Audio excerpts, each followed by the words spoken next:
could we start with everyone taking us through their firms and what you look for, your focus, and portfolio companies in the sector? Srini, do you want to start? Oh, Mike.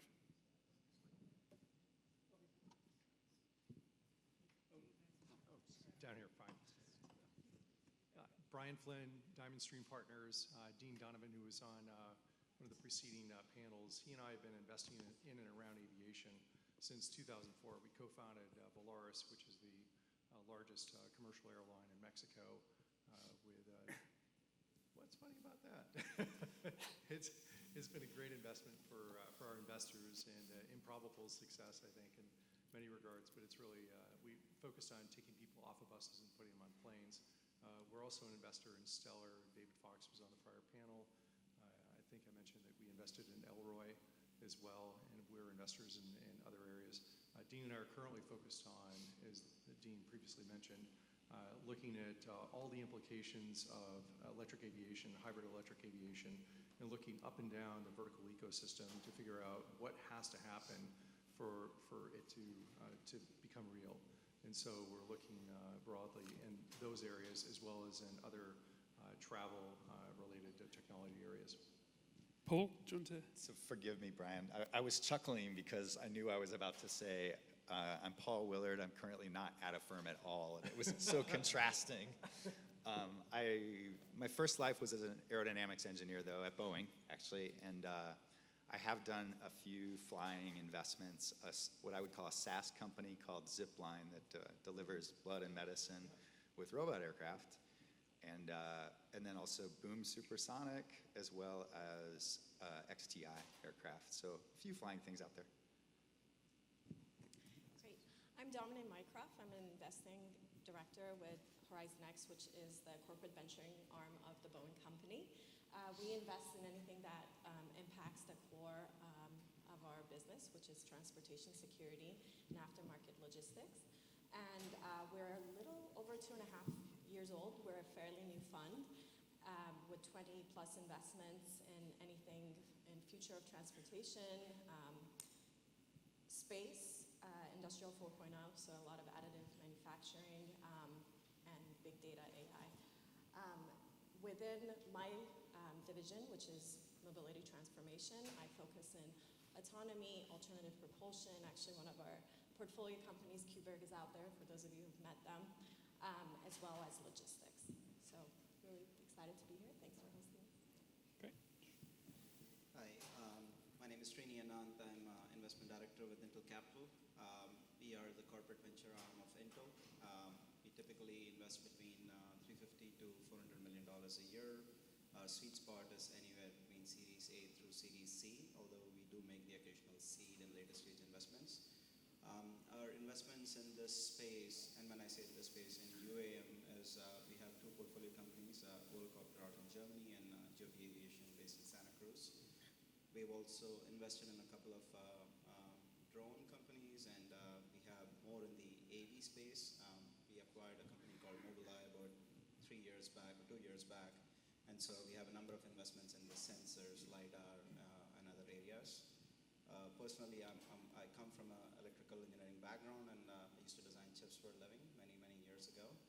So my interest in aviation is definitely growing, and I've been learning a lot from people such as you. So happy to be here. Hi, my name is Ashish. I work with Grishin Robotics. We are an early stage fund, primarily investing in early stage companies in robotics, hardware, personal mobility, frontier tech, and consumer sectors. We are also investors in Zipline along with Paul, and have been looking at a bunch of these companies in the space. Looking forward to learning from everyone over here. It's been a great conference so far, and looking forward to the panel. Thanks for hosting us. Thanks, Ashish. What sort of investments are you looking at now? It's a great time to announce some. You're on stage. I don't have anything to announce at the moment, but yeah, thank you. But what sort of areas are you looking at? I think we've been looking at a lot of stuff around kind of like how you're actually applying some of these technologies on, specifically, I mean, of course, with Zipline, I mean, what we like is full stack plays, and we like kind of like people trying to go after where a business is actually applicable, where we can see something which can be rolled out in the next 2 to 3 years, rather than kind of like, we don't want to fund R&D projects. So I think we are very clear in that way, where we try to kind of like, at least for our firm, we are very, very cognizant of like, hey, what is the path for the company to start generating revenue? Because then it makes it easier, because once you can like launch the product, and then it basically makes it easier, because until unless you have launched the product, it's very difficult, because a lot of the theory that is there, until unless there is a business model attached to it, it's very difficult, because the failure rate for companies which are pre-launch is extremely high, and that's why we have taken a different approach to kind of like play in that market. Paul, you've invested in Boom, so you're prepared to invest in research and development. I don't think of Boom as a research and development company, actually. I guess it's just not going to be making money next week. No, that one's a long ways off. I invested in that personally, I'll tell you. My investors would have never invested in another fund with me again had I done that. out of the enterprise software fund that I invested in Zipline from. And I think that is a fundamental problem of everybody looking at Silicon Valley generally, saying, hey, the old school venture investors are going to invest in the next wave of aviation. It's like, no, they're not. They told their LPs they're going to invest in software. And if you're coming at a model that doesn't start with 90% plus gross margins, you're not going to look attractive compared to what they told their investors. So there's this different set of investors that you need to be looking at for most of them. If you have a software model, let's talk. So, so just to confirm, Zipline is a software company? It is to me, and it has been from the beginning. Yeah, I would call it a robotics as a service company. And I think that's a class of software company. I think SaaS has always been hardware enabled. It's just the prior hardware was mainframes and supercomputers and PCs and then AWS racks that you could rent. Well, now you can add electric motors and lithium-ion batteries and cheap sensors and IRUs that came out of phones to the list of commodity hardware that you can reassemble as a bucket of bolts into what is really a software problem. So just to confirm, if there's any software in it, you can count it as a software? No. No, but your bill of materials better be small compared to the cost of the software development to even start talking about it. There's a long list of other criteria as well, though. Srini, with Intel, are you prepared to take a while? You're not looking for a business model from day one? Definitely, we're not based, we don't have a fund structure, but we invest off the balance sheet, and so we are pretty patient investors. But having said that, hardware forms maybe less than 10% of our investments, so we do make the occasional investment in OEM, but we also make a lot more of our investments in enterprise software and other even consumer software. And just to go back to your point there, I think it's not hardware or software. Hardware as a means to deliver software. So I'll just give the example of, you've seen a lot of these camera companies come in, and you have Arlo, and you have a bunch of different camera companies. They're actually making their money on the software. They deliver AI-based algorithms to your home so you can identify the dog versus your license plate versus a stranger coming in. So hardware is almost a means to get into that endpoint, and then you use the software to deliver and get the recurring model. So if you start looking at it purely as, this is hardware, I don't touch it, then you might be missing out on some investments. So going back to your question, yes, we are patient, we look at different models. We do care about revenue, and we do care about path to revenue, but there are certain segments, for example, whether it's eVTOL or robotics, it takes a while. And especially if they're regulated markets, you need to understand those sort of regulatory barriers before you get to the revenue model. Damineh, would you say you're the most patient investor on the panel? Actually, definitely agree with Srini in that this takes a while, and being a corporate venturing arm, we understand the ecosystem. We've been doing it for 104 years now. And so I think partnering early with the startups like we have, Ariane Supersonic, competitor to Boom, kind of demonstrates how we are patient. We understand that generally the cycle takes 7 to 10 years from design all the way to first flight and entry into service. So I think as a corporate venturing arm, we bring a whole new set of criteria and value add to the startup ecosystem. Patience being one of them, help with the regulations being another. opening up the technical fellow community at Boeing that has been doing this for their entire career is some of the aspects that we certainly like to bring in, other than just writing a check. And Brian, what's your time perspective? The focus is more on execution than it is on pure R&D or development. And so, for example, batteries are going to be absolutely vital for the hybrid electric and electric aviation industry to really take off. And yet we won't go anywhere near batteries because there are dozens of companies out there pursuing that, all of whom have multiple PhDs in the relevant fields, and we just don't bring that expertise.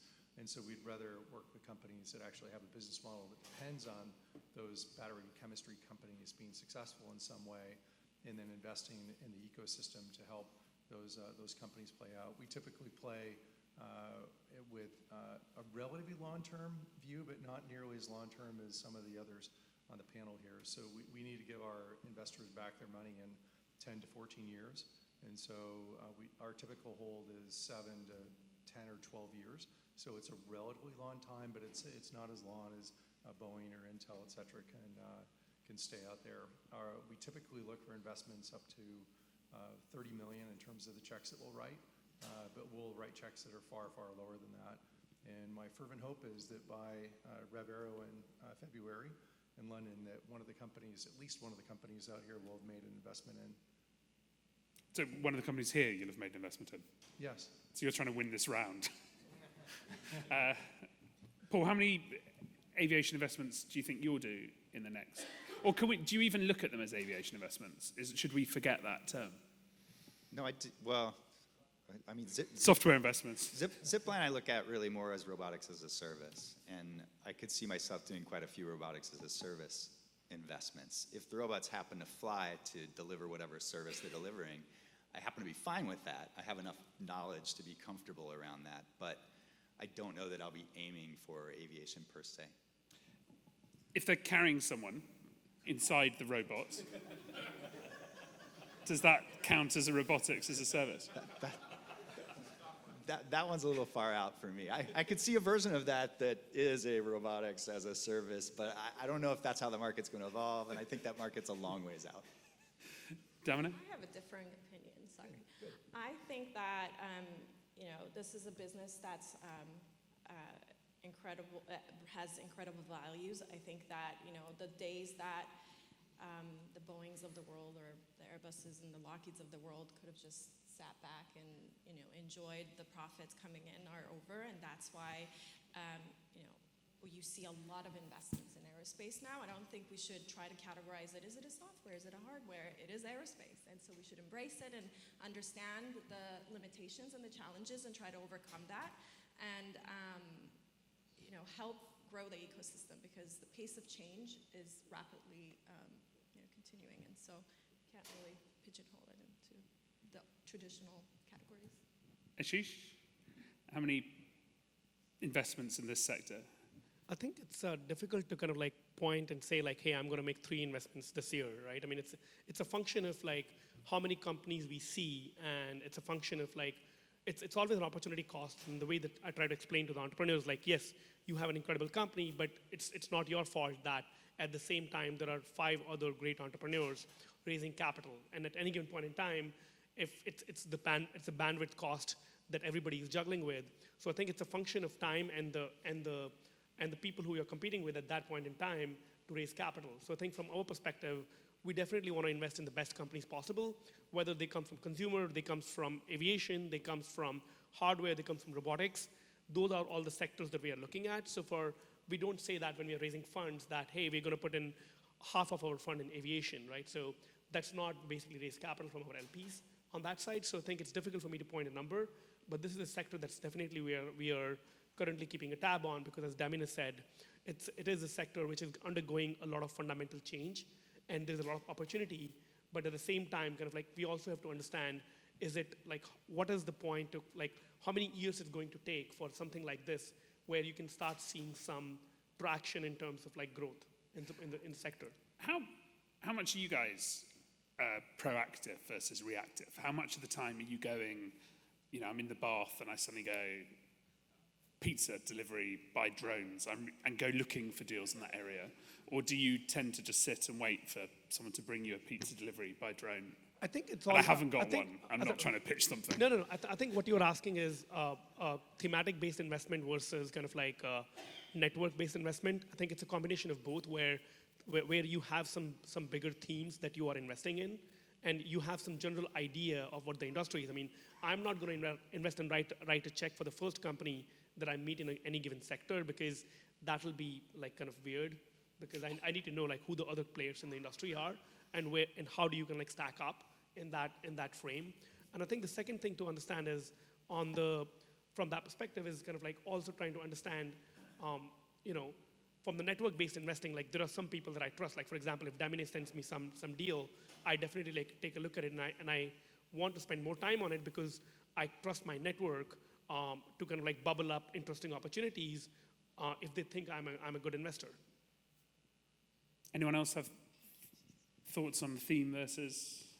We're definitely thematic investors, and occasionally we'll come up with an idea ourselves and then seek out a management team or someone as we help to develop the plan for it, and then we'll fund the plan. And so we're in the process of doing that right now. I'd just like to add that sometimes themes aren't something that you expect. Themes come from opportunities. The way we came into eVTOL was we had a drone group that was set up at Intel that came by an acquisition, and at that point was just small UAS. But when you start looking into that, you look at what are the other opportunities in that space. We ended up with something like Volocopter, and we looked at Joby, and a bunch of other companies in that space. So I think you can develop a theme from something opportunistic if you're not in that space. Like even if you look at a space like LiDARs and sensors, you might have had the broader theme that autonomous vehicles are going to happen, and then you might get some opportunistic investments off of that, and then you can develop a theme from there. It's very tough to kind of start with, say, there is going to be the next Concorde. I'm going to go and look for the next 10, supersonic jet companies and invest in that, because I don't think you'll end up with the best investment. Anyone else thoughts on themes versus? Okay, so during the Actually, let me just take exception to that, in that there are areas that we'll identify as what we think are great opportunities, and we'll go hunting for companies in that area in which we can invest and try to figure out which one is the best one in which to invest in, and go from there and do that. At that point in time. At that point in time, yeah. And Yeah, because it can change, right? Yes. So. Yeah. And that's one of the issues if you look at eVTOL and any of these spaces. Last 2 years alone, when we invested, there were about 15 startups, and now there are supposedly 170. So could you have missed something? Possibly, but you make your bet based on what you know at that point in time, and you kind of support the best entrepreneur and write that. So we took a point of view on that issue in terms of eVTOL some time ago with respect to the timing of how we see the industry evolving. And what our point of view was that it's going to be cargo, hybrid electric and cargo electric drones first, followed by short takeoff and landing aircraft, followed eventually by eVTOL. And so as a result, it made it easy in that any of the eVTOL concepts that came our way, it was easy for us to say no to. And so then it was really more of a focus on the cargo, the cargo drones, which are the ones we thought were out there. And there weren't very many, so we weren't trying to pick them on 15, let alone 170 or 250, and picked one at least at this point in which to invest. So one of the themes of the conference has been about the cost of getting to certification, or cost of getting to prototype, to certification, to production. And we've had an amazing 10-year economic run. There's a lot of VC money flushing around, some of it here. And do you worry that the companies are not going, there's still probably, another 50 to 100 billion needed to get just a handful of the eVTOL companies actually delivering? Should they be worried about the next round, or? Well, I think we should always worry about the next round, right? So, I always tell my CEOs part of their job is to be in fundraising mode at all times, and especially with capital-intensive businesses like this. But it really comes down to the default survival and really ensuring that you're managing the cash, and perhaps you have small wins. So, one of the things that we look at is look at DoD's budget. It's $700 billion annually, right? So can you survive on SBIRs? Yes. Is it an amazing VC investment? Definitely not going to 10x your money and return your fund, but it's going to ensure your survival until you ultimately get to that end goal, right? So I think that, again, with cycles, a lot of companies might, go out of business, but some will get acquired, and some are just going to partner with larger firms. So that's how I view it. and I guess that's the thing we have to remember is you guys go in expecting to fail regularly. Paul, does it hurt more when it's your money or if it's your fund's money? I think it hurts. No, it hurts. It just hurts. I won't kid you. Watching a company, especially when it's a great idea that just runs out of money because they can't get funding, like it's so frustrating. And I can tell you, same in the aircraft industry as in the SaaS industry. It's like there's such a fine line sometimes between a great company that gets funded and a great company that doesn't, and it feels so dissatisfyingly arbitrary. And that was my experience as an operator. It's still my experience as an investor, and it still hurts. Bad things can happen to good people, for sure. We've been fortunate in that we've never lost $1 of investors' money, but we've lost money ourselves as we've looked at pursuing different ventures and then decided not to pursue those ventures. Isn't that the wrong way to do it? I thought you meant to lose other people's money. We have a clean track record. There's something to be said for that. But it doesn't mean, though, that all the investments that we made had no risk associated with it. Certainly, I'm sure most people would agree that starting an airline in Mexico had some element of risk to it. Yeah, so does, I think, blood transfusion service throughout Rwanda. Do you guys feel that the market's turning, that it's getting harder? Raise capital. Yeah, do you feel that it's, or do you just, we've talked about the Gartner hype curve. We've hyped it so much. Do you get the impression that, we're the investors, that, that it's, that the winter's coming? I wish I could predict that, and maybe based on that I could make some bets, but I don't. I definitely don't have that visibility. But I can tell you from something like the electronic supply chain and things like that, yes, things are getting difficult, orders aren't the same. We can tell you from that sort of a cycle. We don't know if that is a smaller economic cycle or something indicative of a recession. But going back to your question, is it difficult for startups? It's always difficult for startups to raise capital. I don't think it's ever easy for an entrepreneur to go and present an idea and raise. But there's relative levels of difficulty. Seed stage is rife with a lot of funds. So we look at it like almost like this barbell where there's a lot of seed stage funds who can contribute anywhere between 3 to 5 million. So a lot of ideas get seeded. But then the true crunch comes when you go in for Series A and Series B, when you actually have to show a full-scale prototype, when you actually have to show something in operations. And not even revenue, we're talking about things that are built to full scale. And then at the other end, you've got this growth funds and large funds like SoftBank and a few other sovereign wealth funds. So in between is somewhere where all of these, about, I'm guessing maybe 100 to 120 of these startups might not survive that. A few of them are going to collapse at Series A, and then a lot of talent is going to consolidate. And that is inevitable. Is it going to happen this year? I wish I knew that. Based on that, you could make your investment, but I don't.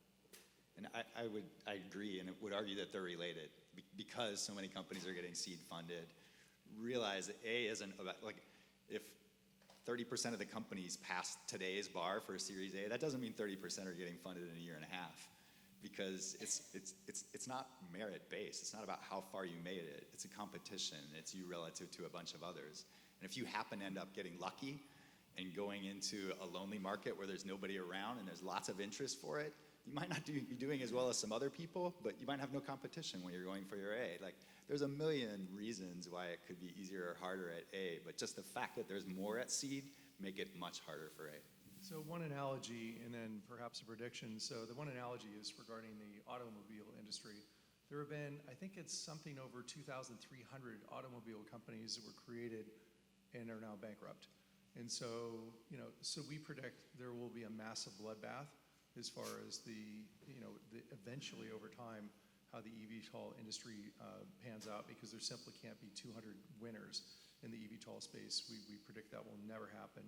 And so the timing in which it will happen is hard, as was mentioned, because what my experience has been is that the industries can turn on a dime almost in terms of when the spigots get turned off and when financing becomes like almost impossible. And so I can't predict when it will happen, but most likely it will happen in the next 18 months. Does anyone else want to agree with that cheery outlook? I think it's very difficult to predict any kind of like future outcome, because if any one of us knew, then we will kind of like be able to predict that. I think you always have to be skeptical of like the future, but at the same time you have to make sure that what the risks are whenever you're making investments, and make sure that you are set for that. And I think that's why being capital efficient and being able to kind of like make sure that no matter what happens, you as an entrepreneur, like cash is king, like no matter what happens, you have to have a visibility in that you will be able to make the paycheck before you can raise next round of capital. And I think you see that, when you go out and fundraise and you only have 3 months of cash left in the bank, you are in a very difficult spot, and investors are going to take benefit of that. And because they know that the default dead state for you might be like, you might be dead. And that's why it can lead to further dilution. But I think at the same time, people have been talking about, if you go back like 1980s, 1990s, like every few years, everybody says like, oh, there is too much capital in the market. There's going to be recession. There's going to be this and that. It's very difficult because nobody can predict these things. And because nobody can predict the markets. Yes, you can make some forecasts and try to figure out how these things will play out. But I have not met anyone who can say, like, I can predict the market and I'm going to give you guarantee that's what's going to happen. So I don't agree with Brian. Okay, that's nice. I bet you $1. Wow, we're at the big stakes here. Here's a nice philosophical question from Slido. Would it be fair to say venture capitalists now actually do very little real venturing? Don't rush. Paul, I think you looked at me too. No, I hear this one all the time from people that are frustrated because they've pitched their ideas a bunch of times and they've heard no. And it's not about your idea, it's a market, right? And it's a market, and there's also stuff going on that you didn't see, because you didn't see what I told my investors I was going to invest in. And realize if I go off theme, this is my last fund, unless it destroys off theme. But if I go off theme and I have okay returns, I'm not going to be an investor any longer. And so nobody's going off theme, is my bottom line. That's what I'm saying there. So you probably don't know what their theme was that they pitched. And most of the time when I've heard that, it's because people are frustrated, which I understand. Again, it felt arbitrary to me from the other side. And then to sort of rub everybody's face in it after you do pitch the 70 firms that you pitch to get your Series B, and you finally get one that says they're going to lead it, and they give you a term sheet and you close it. You go out and you do a press release that sounds like they're the best investor in the world for you and the only one that you ever talk to. And so I get it. It's frustrating and it's hard, but I think that's more the source of this one. Yeah, I think it's definitely part of the game, and I think choosing the right investors is absolutely key. You look at it as a professional marriage because you're in it for the next 7-10 years, which is a longer period than any average marriage these days. But definitely making sure. God, this is just getting more depressing. This session. Trivia for today, but really investing in a startup and ensuring that you have the right venture investor is absolutely key. And so meeting 70 people and making sure that you're going to spend the rest of your next 7-10 years building this company is absolutely important. So. Actually, it's worse than that, though, aren't you? Because you're just the bride in a polygamous relationship. You guys have many wives. So I have a little bit of different take on this. If you go back and look 20, 30 years back at the VCs who invested in Genentech, even people who did SpaceX and all those phenomenal companies, there was the market for venture capital investments was pretty small. There were few investors and there were fewer companies, and there was not as much arbitrage to be done. We're right now in a space where there's a lot of investment money, a lot of investors who are coming up in the market. So you really get to that venture thing when you have 1 or 2 successes, and then you can go out on a limb and make those bets that your LPs would be okay with. Jurvetson could go and make this bet again and again because he's done SpaceX and he's done something and he's shown success. But if your first bet is SpaceX and it doesn't pan out, you don't have much of a career. So there is different points of career, the successes that you've had, all of that tend to make you behave a certain way. Now all VCs do know that consensus and good isn't that great. Non-consensus and good results in the 10x.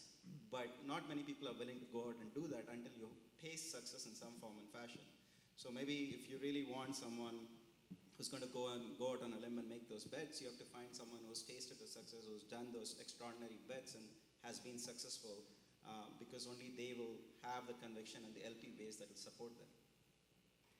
Okay, lots of questions.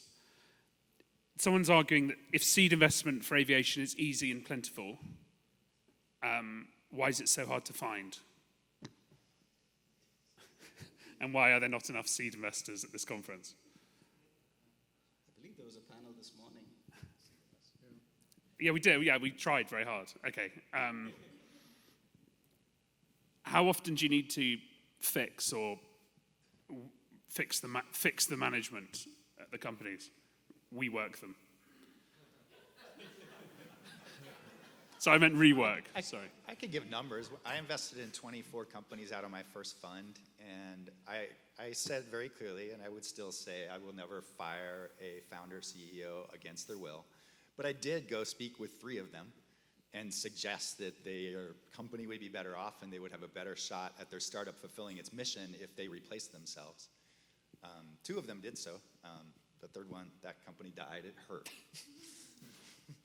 Yeah, I think as an investor, every morning you wake up, you make 2 decisions. Are you going to back up that CEO or are you going to fire them? So if you're going to back them up, you are hands on deck, helping them, making intros, helping with anything that they want. So again, it goes back to ensuring that you have the right partners next to you and working, in the trenches on a daily basis. Well, I hope the companies in which we invest don't think that I'm flipping a coin every morning to determine whether we're going to fire the CEO or not. It is an important element of the due diligence process to assess the current capabilities of the management team and try to be as honest as possible with them with regard to where you see the holes and gaps and what the challenges are and what the bars are that the people who you're questioning whether they're the right people or not would have to hit within a certain period of time. And then there are other people who on the way in will make it clear that absolutely we do not believe that person's right for that role. But when we look at a company like Volaris, which is the oldest company in which we invested, it still has the same CEO as it did when we founded the company. Okay, easy question. I think, sorry. just to add to that, I think it's never an easy decision, right? There is a lot of discussion that have happened in the background, and it's not like, because taking the decision to kind of have someone move away from their idea and the amount of effort that they've put in is an extremely difficult decision. And there is a lot of work that goes behind the scenes in terms of making sure there is not just 1 or 2 or 3 things that might be kind of causing issues for someone to even have that discussion. I think everyone around the table understands that, that basically something needs to change because if we want this company to succeed, and founders do too, because if they have put in a lot of their hard-earned money and sweat into this company for the past few years, they also want to kind of see that. So I think sometimes it's helped to kind of help them objectively see the other's point of view. And I think that's also point of view of when you're making the investment to understand, can you actually, is the founder coachable from that perspective where, of course, we are taking the portfolio theory, right? We have 20 plus investments. If one of them goes to 0, that's fine. But for you as an entrepreneur, if it goes to 0, that means the 4, 5, 6 years of your life are basically gone to 0. So from that perspective, you have to kind of understand, is the founder coachable? And that's one of the biggest things that we look for when we are making investments, to understand hey, of course, I'm not the expert in your industry, but at the same time, I'm just sharing different perspectives, and you have to understand, be willing to listen and work with us Because I mean, at the end of the day, all of us are aligned to make sure that the companies should succeed. Okay, really easy question. How do you value startups? You've got 1 minute, 20 seconds. So look, I need this is one of the more important aspects of what we do. And one of the things that I've consistently found is that management teams will be able to raise some amount of money at ridiculous valuations from people who are really unknowledgeable about the space. And then they'll get to their professional investors, and then they'll wind up with a great big argument over what the valuation is. And so just be aware of who's investing with you initially, and don't think that whatever valuation they gave you was a validation that that's what your company was worth at that point. And so it should be worth twice that when you're going to raise a Series A. Sorry. I agree. If you look at the stage, later stage you have some revenues, you can apply some multiples, but even that, if you chance upon Uber at a Series G or Series C, how would you value that when it's a completely new segment? Rideshare did not exist. For most of our investments, when we look at Series A, we're pretty much looking at founders and the team and what they can build. So we typically look at what's the capital that is required to go to the next milestone and what is the typical dilution and kind of back into the valuation.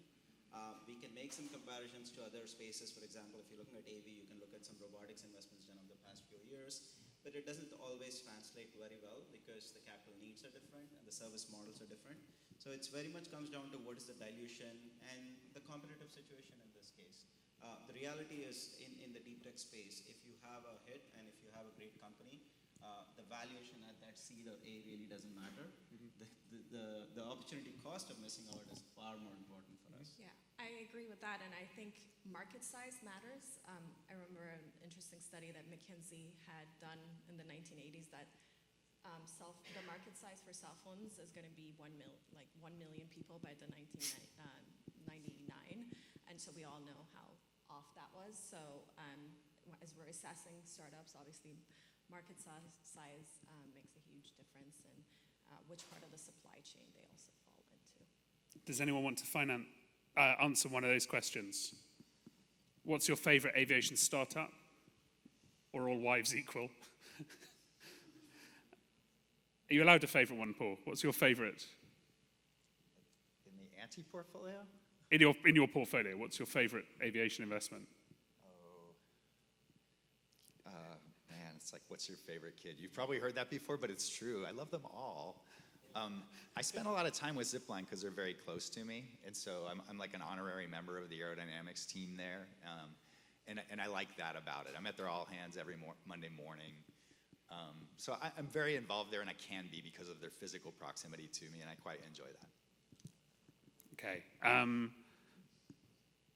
Damineh, what are hurdle rates in aviation? Do you find hurdle rates in aviation are lower than other industries? Higher or infinite? Well, I would define that as, when you look at the life cycles, product cycles, when you look at the regulatory, when you look at adoption, you look at all of the different hurdles you have to jump through. The closest there's the bio market that you can kind of make similar arguments to drug makers, but when it comes down to human safety and human life, we take that incredibly seriously, and so I think it's definitely higher in aerospace than any others. Okay, any questions from the audience? Okay, we've sort of touched on recession. Billionaires with pet projects, the more the merrier. Finally, I've got a couple of hours free tomorrow. If I want to go and pitch for funding, 4 years ago, I had to say Uber. 3 years ago, blockchain. 2 years ago, AI. What do I say tomorrow when I'm going around? I promise I won't call on you guys.